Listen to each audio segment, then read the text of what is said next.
Direção do culto, o evangelista, então, Gerson Monteiro. A paz do Senhor, meus irmãos. Amém. Estamos agradecidos a Deus, muito contente pelos irmãos que vieram nesta noite. Uma noite fria, mas os irmãos estão aqui na casa do Senhor. Como os irmãos já sabem, nossos pastores estão na convenção, lá na cidade de Piratuba, convenção da Assembleia de Deus de Santa Catarina, sudoeste do Paraná. E estão ali já desde sábado que viajaram para lá, né? Domingo foi o culto de abertura. E a igreja deve orar também, continuar orando, né? Pelo regresso dos irmãos e pelos trabalhos convencionais que ainda estão tratando ali naquela cidade.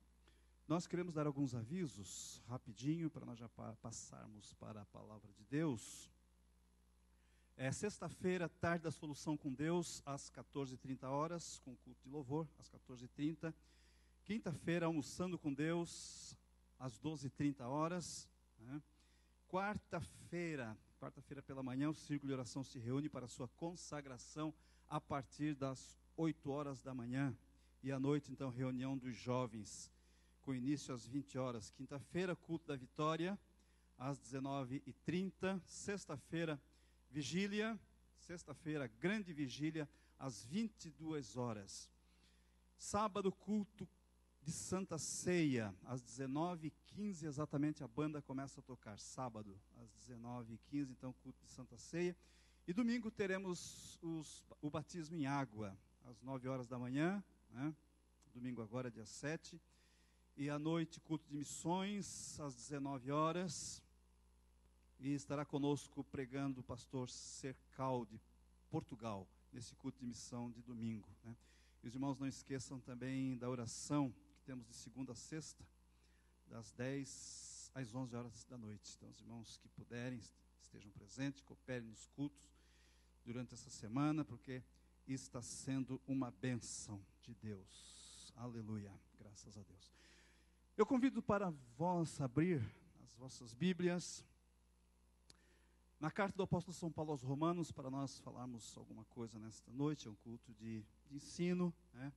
Estamos aqui com essa incumbência de trazer uma palavra para a igreja nesta oportunidade, com muito prazer. A gente sabe da responsabilidade tão grande que temos, né?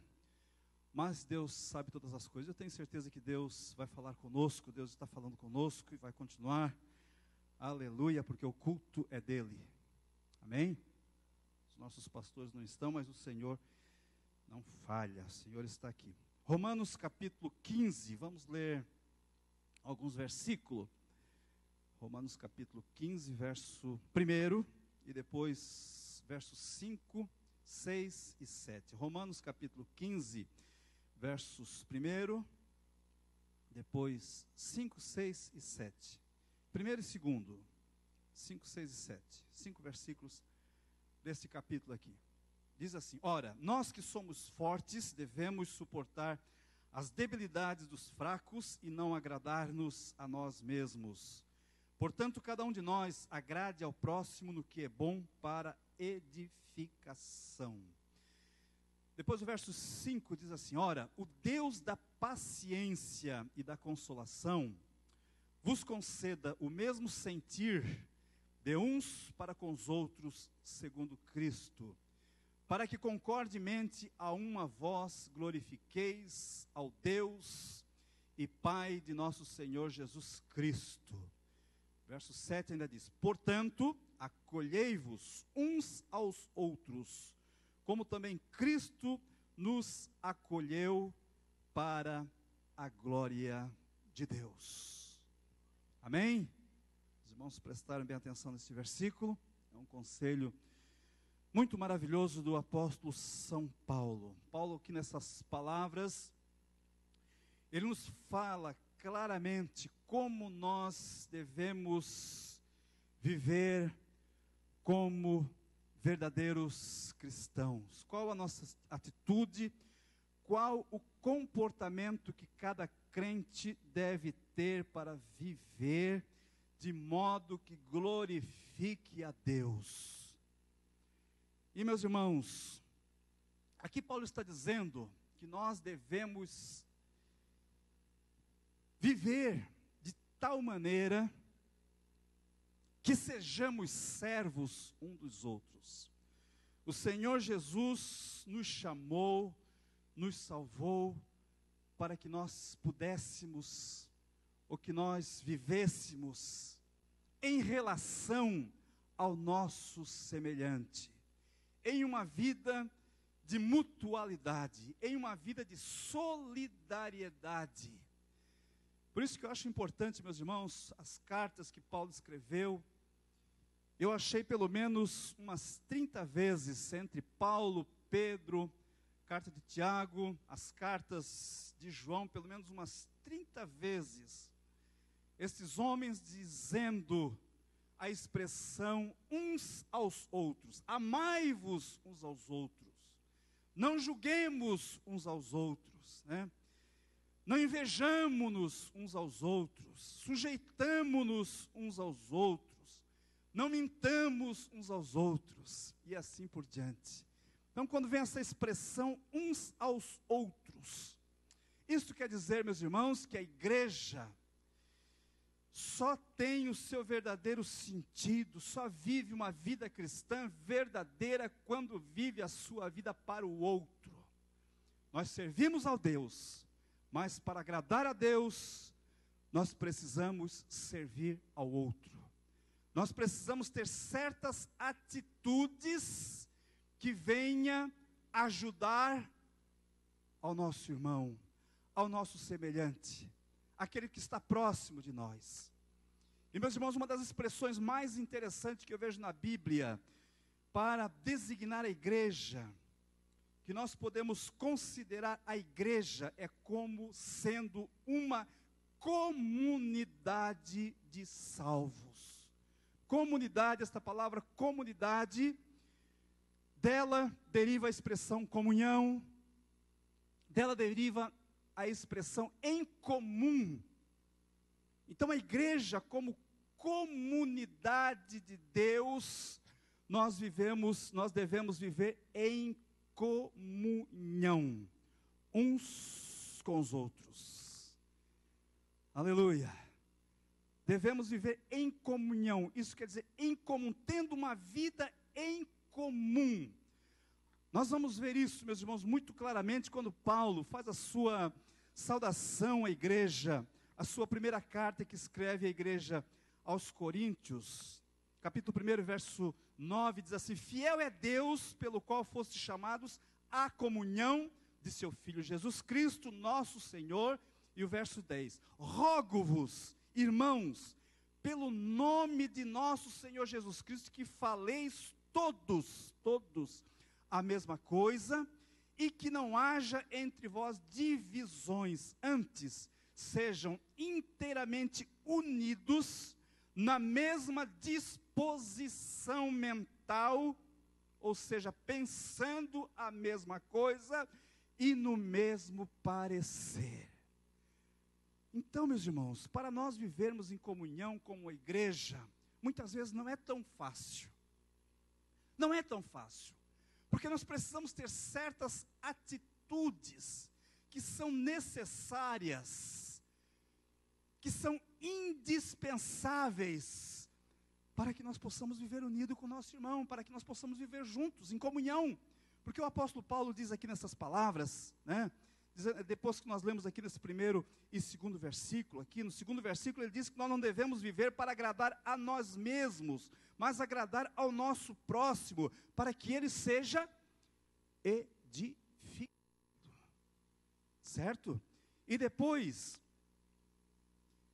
ele diz assim, ó: para que concordemente a uma voz glorifiqueis a Deus e Pai de nosso Senhor Jesus Cristo. Então, nós devemos nos acolher uns aos outros, como também Cristo nos acolheu. Paulo está dizendo, se nós falharmos com isso aqui, se nós falharmos nesta comunhão, neste modo de viver em comunhão uns com os outros, nós impossivelmente será agradarmos a Deus. Será impossível agradar a Deus se nós não vivermos nesta união, em concordância uns com os outros. Aleluia. E meus queridos, por isso que hoje a igreja está sofrendo, porque nós percebemos muitas coisas que estão afastando os crentes um dos outros. E meus irmãos, a igreja que Jesus, eu vou colocar entre aspas, que Jesus sonhou, que Jesus sonhou quando ele fez a sua oração sacerdotal no capítulo 17 de João, era uma igreja que houvesse amor entre os crentes. Se nós olharmos lá no capítulo 15 do Evangelho de João, capítulo 15 e verso 12, verso 17, vamos ler este versículo rapidamente aqui, eu vou ler para os irmãos, 15, verso 12, Jesus diz assim: o meu mandamento é este, que vós ameis uns aos outros, assim como eu vos amei. Agora percebe que nos versículos seguintes, Jesus coloca ele como exemplo de nós, dizendo que ninguém tem maior amor do que este, de dar a própria vida em favor dos seus amigos. Vós sois meus amigos, se fazeis o que eu vos mando. Depois lá no versículo 16, ele diz que não fostes vós que escolhestes a mim, pelo contrário, eu vos escolhi a vós, para que vades, deis fruto, vosso fruto permaneça. E depois, no versículo 17, que eu quero que os irmãos percebam, ele diz novamente: por isso eu vos mando, ameis uns aos outros. Aleluia! Então esta é a igreja que Jesus pensou, que Jesus sonhou e que Jesus formou nesta terra, né? Porque essa repetição do verso 17 está dizendo também: se vocês não amardes uns aos outros, vocês não vão produzir fruto, o vosso fruto não vai permanecer, vocês vão orar e vocês não vão receber nada do Pai. Aleluia! E assim por diante. Tempo perdido, se nós servirmos a Deus e não pudermos amar uns aos outros, nós não pudermos viver em comunhão. Aleluia! Então, meus queridos, a igreja, ela vive em comunhão, ela precisa viver em comunhão. Então a primeira atitude que nós devemos tomar para viver em comunhão, para viver nesta solidariedade, um ajudando o outro, é que vos ameis uns aos outros. E nós vamos perceber que o apóstolo Paulo repete essas mesmas palavras quando escreveu essa mesma carta, lá no capítulo 12 e versículo 10. Mas como que nós vamos amar uns aos outros se nós temos diferença, não é verdade? Cada crente tem a sua personalidade, cada um de nós temos uma maneira de pensar, uma maneira de agir. E eu acho interessante que Paulo nos dá aqui duas fórmulas interessantíssimas, irmão. Interessantíssimas, duas fórmulas que ele nos dá para resolver este problema, porque cada um de nós tem a sua característica própria, tem a sua maneira de ser, a sua maneira de pensar, temos as nossas diferenças. Mas Paulo diz que nós então devemos suportar as debilidades dos fracos. Isto é interessante, para que nós podemos amar-nos uns aos outros, precisamos suportar as debilidades dos fracos. E depois também ele escreve lá em Efésios capítulo 4, verso 2, dizendo assim: suportando-vos uns aos outros em amor. Paulo estava escrevendo para dois tipos de pessoas na igreja de Roma. Aqueles crentes que eram fortes, né? Que se fosse no dia de hoje, nós poderíamos dizer aquele crente que frequenta a escola dominical, né? Aquelas crentes que vinham ao círculo de oração, aqueles crentes que não perdem o culto de doutrina, enfim, aquele crente que deseja cada vez se fortificar mais na fé, estar mais firme. E por outro lado, Paulo também escrevia para aqueles crentes que eram debilitados, que eram fracos, não necessariamente novos convertidos, porque muitas vezes tem novos convertidos, que é uma bênção. Ele é novo convertido, mas ele procura conhecer quando Ele fala conosco, né, com aquele crente que é mais maduro, ele quer aprender alguma coisa. Ele está em busca de crescimento. Mas o problema muitas vezes é aquele crente debilitado que está na igreja, que se acostuma a vir no culto, e ir embora, vir no culto e vir embora, mas não se interessa muito pelas coisas de Deus. O culto para ele muitas vezes se torna só um passeio, uma maneira de sair de casa e vir para a igreja. Aquele crente que muitas vezes não tem uma palavra de ânimo para ninguém. Aquele crente que muitas vezes só tem uma palavra de desânimo, de derrota, que muitas vezes fica criticando, não é verdade? E como tem esses crentes, né, meus irmãos? Como tem esses crentes que não procuram, que não buscam crescer em Cristo, que não procuram viver uma vida espiritual, e muitas vezes traz transtorno, traz dificuldade para a obra do Senhor. Porque muitas vezes quando abre a boca é para criticar, é para falar mal disso, é para falar mal daquilo. E Paulo diz, nós que somos fortes, vocês que são fortes, que conhecem a palavra de Deus, suporte essas pessoas também, suporte esses que são fracos na fé, dê uma palavra de ânimo, uma palavra de exortação talvez. Aleluia, meu irmão, você precisa mudar, você precisa ter uma atitude diferente, você precisa abençoar os irmãos. Aleluia. Louvado seja o nome santo do Senhor. E quando, meus irmãos, eu vejo os 12 discípulos de Jesus, eu posso ver como Jesus lidou com pessoas debilitadas, não é verdade? Pessoas que até receberam lá o batismo com o Espírito Santo, o poder de Deus, no dia do Pentecoste, só trazia dificuldades no ministério de Jesus. Só traziam problemas. Na verdade, nós lembramos de Pedro, Pedro, grande Pedro, o apóstolo Pedro, mas quanta debilidade que ele tinha, né?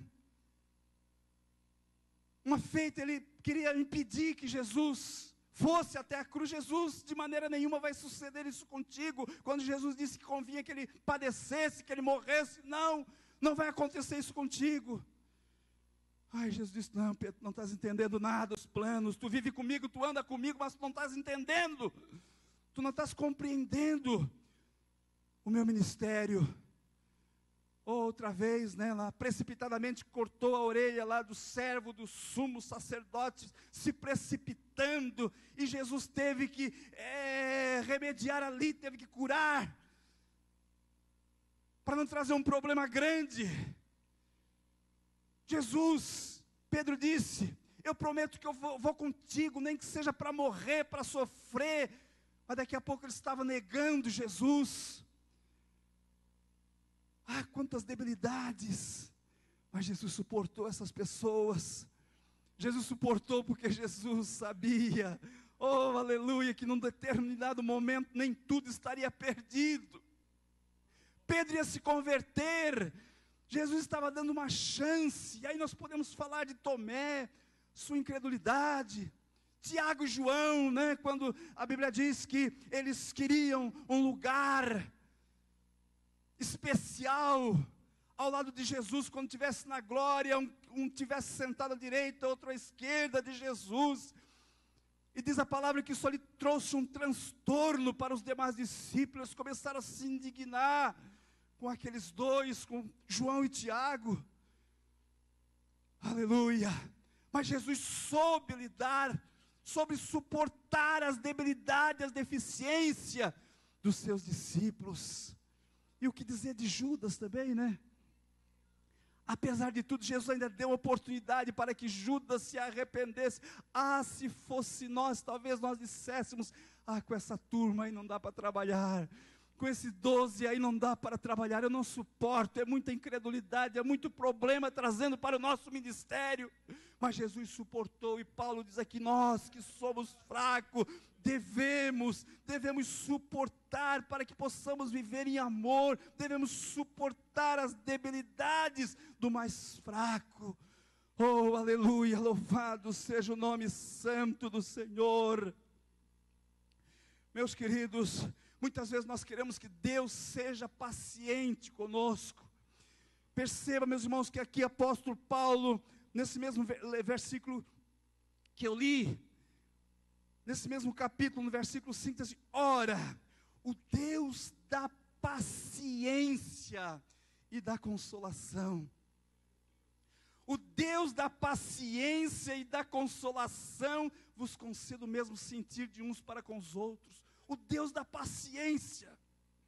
Deus tem paciência e muitas vezes nós não temos paciência com o nosso irmão que é fraco na fé. Aleluia! E muitas vezes o que acontece? Nós nos afastamos dele, né? Nos afastamos dele e até dizemos: isso aqui é tempo perdido, lidar com esse irmão é tempo perdido, eu vou me afastar. Mas Paulo diz: oh, suportai aqueles que são fracos na fé. Louvado seja o nome santo do Senhor. Outra fórmula que Paulo nos dá, que é muito importante, meus irmãos, ele diz assim: não agradando-nos a nós mesmos, mas agradando ao próximo para a edificação. Oh, louvado seja o nome do Senhor. Como que nós podemos viver em comunhão uns com os outros, apesar das nossas diferenças? É procurando não nos agradar a nós mesmos, procurando não trazer benefício para nós mesmos, meus irmãos. Porque eu quero dizer uma coisa: existe uma verdade muito grande. Amar sai caro muitas vezes. Amar muitas vezes sai caro. Mas o que é isso, irmão? Os irmãos sabiam disso, que amar muitas vezes sai caro? Precisamos abrir mão de muitas coisas.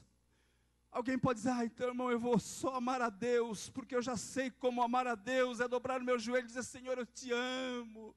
Oh, como tu és maravilhoso, meu Pai. Aí não me custa nada. Não, meus queridos, aleluia. Sabe o que a Bíblia diz? Quando nós quisermos agradar a Deus, quando nós quisermos dar alguma coisa para Deus, quando nós quisermos dar um pedaço de pão para Deus, quando nós quisermos dar um terno para Deus, ou alguma coisa a mais para Deus, nós devemos dar para o nosso irmão. Não é verdade? Nós devemos dar para o nosso semelhante. Nós não conseguimos dar para Deus, mas como é que nós fizemos? Nós demos para o nosso semelhante, nós demos para o nosso irmão que está necessitado. Lembra do que Jesus disse lá no último dia do juízo? Quando Jesus diz: apartai-vos, ou melhor, vinde a mim, benditos de meu Pai, possuir o reino de Deus, que vos está preparado desde a fundação do mundo, porque eu tive fome, e me destes de comer, tive sede, e me deste de beber, estava nu e me vestiste, e assim por diante. Mas quando, Senhor, que nós fizemos isso? Eu não sei, eu não me lembro quando eu fiz isso para ti. Quando tu fizeste a um destes pequeninos, foi para mim que fizestes. Oh, aleluia! Então, se você quiser dar um presente para Deus, um presente material mesmo para Deus, você precisa dar para o seu irmão que precisa, que necessita. Aleluia! Oh, louvado seja o nome santo do Senhor. E Jesus disse ainda, né, uma palavra muito interessante, que quando a gente quiser dar alguma coisa para ter uma recompensa de Deus, nós precisamos fazer algo para alguém que não possa nos retribuir, porque se Ele retribuir, nós já vamos estar recebendo a nossa recompensa aqui nesse mundo. Aleluia! E quando eu olho, meus irmãos, para a parábola do bom samaritano, a gente vê ali como sai caro a prática do amor, a misericórdia. Nos diz a Bíblia que aquele samaritano, quando ele encontrou aquele homem que estava ali caído, nos diz a Bíblia que aquele samaritano, ele gastou tempo com aquele homem que estava ali, que havia caído na mão do salteador. Diz a Bíblia que ele ia de viagem, ele estava viajando, talvez até tivesse a expectativa de chegar tal hora no seu destino, mas a Bíblia diz que ele parou, ele ia de viagem, mas ele parou para socorrer aquele pobre mendigo, aquele pobre coitado que estava ali caído, ferido. Oh, aleluia! Ele parou, louvado seja o nome santo do Senhor. Ele parou, ele tirou tempo, ele gastou tempo. Então, meus irmãos, para amar alguém sai caro, nós precisamos gastar tempo. E quanto tempo que nós gastamos para ajudar alguém, para socorrer um necessitado, para visitar alguém que está necessitado. Ou nós dizemos, isso não é comigo, isso é com o pastor, isso é com a equipe de visita. Não, meus queridos, a recompensa vai ser nossa, individualmente. Louvado seja o nome do Senhor. Mas diz a Bíblia também que ele trabalhou em favor daquele que estava ali caído na beira do caminho. Ele atou os ferimentos, ele colocou sobre o seu animal, ele levou para a hospedagem, ele tratou dele, enfim. Ele gastou tempo trabalhando com aquela vítima dos salteadores. Louvado seja o nome santo do Senhor. Então, para amar, não é somente dar um tapinha nas costas e dizer, Deus te abençoe, meu querido, vá em paz, eu te amo. Não, precisamos gastar alguma coisa. Mas ele gastou mais ainda, ele gastou dinheiro. A Bíblia diz que ele, lá em Lucas capítulo 10, 35, ele diz assim, o que gastares demais, eu te pagarei quando eu voltar.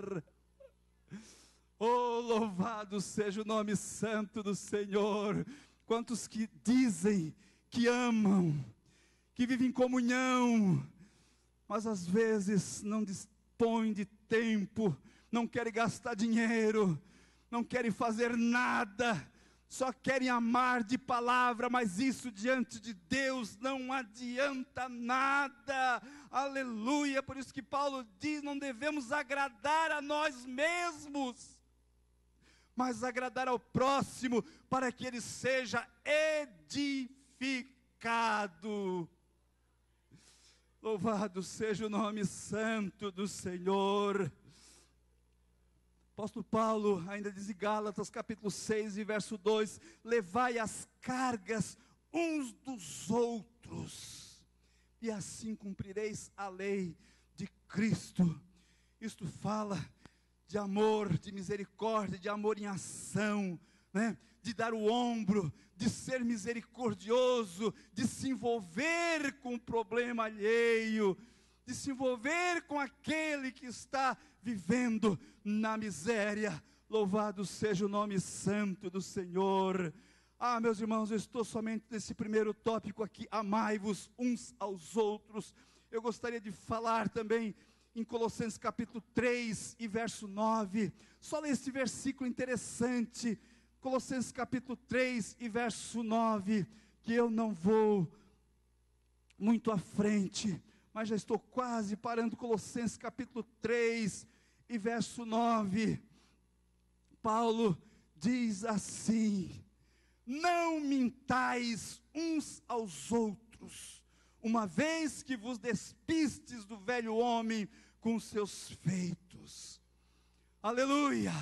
Para podermos viver em comunhão, para podermos viver em comunhão uns com os outros, é outra recomendação da palavra de Deus, não mintais uns aos outros, não useis de engano uns para com os outros. Por quê? Porque já despistes do velho homem. Ah, meus irmãos, quantas pessoas que ainda estão com a sua capa do mundo, mentia lá fora, usava de engano lá fora, aceitou Jesus, mas não deixou a capa lá fora, vem para cá, mas continua ainda mentindo, continua enganando.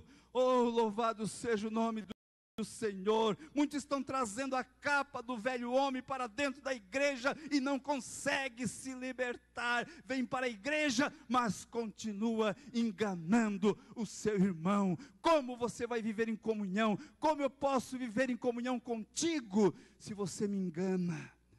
Se você não fala a verdade comigo? Aleluia! Se você não fala a verdade com teu irmão, se você vive de engano, oh, aleluia, você está se enganando a ti mesmo. O Senhor não te chamou para isso, mas o Senhor te chamou para viver em comunhão. E em comunhão não se vive enganando, mentindo. Oh, aleluia, que Deus tenha misericórdia, meus irmãos. A mentira está tão enraizada na sociedade hoje, está institucionalizada em qualquer âmbito, em qualquer área da vida, e a igreja não está fugindo disso também. Oh, aleluia, que Deus tenha misericórdia. Esses dias ainda conversávamos com o irmão, e ele dizia, há um tempo atrás, quando o crente se convertia, quando a gente via um crente, a gente se alegrava, porque a gente podia confiar nele. O irmão que é empresário disse, eu podia contratar ele sem problema nenhum, porque eu sei que ele não me dar problema. Mas hoje está diferente. Hoje ele me engana, hoje ele usa de mentira, hoje ele trapaceia. Paulo diz, você já se despiu do velho homem, então agora não mintais uns aos outros. Aleluia! Seja, porém, a tua palavra, disse Jesus, sim, sim, e não, não, porque o que passa disso vem do maligno, disse o Senhor Jesus Cristo, lá no Sermão da Montanha. Oh, meus queridos, que Deus tenha misericórdia de nós, que Deus tenha misericórdia da sua igreja, que a sua igreja possa viver em comunhão. Paulo ainda diz aos Efésios, deixai a mentira e falai a verdade, cada um com o seu próximo. Por quê? Porque somos membros uns dos outros. Para que possamos viver em comunhão uns com os outros, precisamos deixar a mentira e falar a verdade. Quantos exemplos na Bíblia? Nós temos o exemplo de Ananias e Safira, né? Que diz a Bíblia que eles venderam uma propriedade, e Ananias chegou para sua esposa e disse, Safira, eu vendi a minha propriedade lá, tu sabe, aquela minha propriedade, e eu vendi por tanto aquela propriedade, mas eu não vou dar tanto dinheiro lá para os apóstolos, não vou levar tanto para a igreja, não. Eu vou fazer o seguinte, eu vou ficar com uma parte para mim, e nós vamos chegar para os apóstolos, chegar para o Tiago, e vamos dizer, eu estou trazendo tudo, mas nós vamos deixar uma partezinha, e aí nós vamos ficar igual o José, cognominado Bartolomeu, que também vendeu a sua propriedade e trouxe tudo, né, e ganhou fama entre os apóstolos. Tu concorda, minha esposa? Concordo. Vamos lá, vamos fazer isso. Está aqui, Tiago, aqui é o dinheiro, aquela minha propriedade. Oh, eu estou trazendo aqui tudo, dinheiro, toda a minha propriedade está aqui, estou depositando. Mas Pedro disse, vocês estão mentindo ao Espírito Santo. Vocês pensam que estão mentindo para nós, mas vocês estão mentindo para o Espírito Santo. Que coisa séria, né, meus queridos? Que coisa séria. Será que hoje é diferente quando nós mentimos? Será que nós estamos mentindo simplesmente para o homem? Nós que somos de Deus, que somos filhos de Deus, nós não estamos mentindo também para o Espírito Santo de Deus, quando nós mentimos para um santo homem de Deus? Oh, louvado seja Deus, que Deus tenha misericórdia, aleluia. Isaías disse que engano nenhum se achou na boca do Senhor Jesus, e Ele é o nosso maior exemplo. E o escritor lá, João, escrevendo ao Apocalipse, capítulo 21, verso 8, ele diz, o destino dos mentirosos é o lago de fogo. Que Deus tenha misericórdia da sua igreja, meus queridos. Tínhamos tantas coisas para falar nessa noite. Queremos falar um pouquinho sobre a inveja. Gálatas capítulo 5, verso 26 diz: não tendo inveja uns dos outros. Porque estamos falando sobre uma vida de mutualidade, uma vida de comunhão. Como a igreja deve viver em comunhão uns com os outros. E estas coisas não podem existir entre os irmãos. Mas que Deus nos abençoe com esta palavra, meus queridos. Que possamos ter o discernimento do Espírito Santo, nos despir do velho homem, ser uma nova criatura, deixar essas coisas que eram coisas do mundo e viver uma vida de santidade diante de Deus, deixando essas coisas de lado, para que realmente possamos viver numa igreja que Jesus sonhou, uma igreja que vive unida, ou que amam aos outros, apesar das diferenças, mas que cada um abre mão de si mesmo, aleluia, não procurando agradar a si mesmo, mas procurando agradar a Deus, através do bem que fizer ao seu irmão, aqueles que estão ao seu lado. Amém? Que Deus nos abençoe, meus queridos. Que Deus nos ajude. Eu quero vos convidar para se colocar de pé nesse momento. Quero convidar o evangelista, irmão Maurino, para chegar aqui. O Maurino vai fazer esta oração. E logo em seguida nós estaremos encerrando esta reunião. Que Deus nos ajude. Aleluia. Glória a Deus. A paz do Senhor, irmãos, que a vossa palavra seja sim, sim e não, não. E o que passar disso é procedência do maligno. Escutamos essa palavra e guardamos essa palavra. Aleluia, o amor fraternal. Aquele que faz com que o teu irmão sinta que você está interessado no bem-estar dele. Esse é o amor que Jesus pregou. Aleluia. Pai Santo e Eterno, te louvamos, meu Deus, por essas palavras, por aqui estarmos nesta noite, por ter usado o teu Filho, Senhor, trazer essa palavra ao nosso coração, ao seio da igreja, que possamos, Deus, melhorar a cada dia, sentir, Deus, amar o nosso irmão, perdoar ele. Sim, meu Deus, se o amor seja mútuo, Deus, que a tua graça, o teu Espírito, venha abençoar a cada um, guardar, santificar. E todos quantos, Senhor, tem o teu Espírito, zele, meu Deus, e vele por aquela comunhão. Que seja guardado, Senhor, vamos te dizer, com 7 chaves. Sim, meu Deus, a tua palavra diz que escondi a tua palavra no meu coração para não pecar contra ti, para não pecar contra o meu irmão, para não pecar contra a igreja, para não pecar contra o teu Espírito.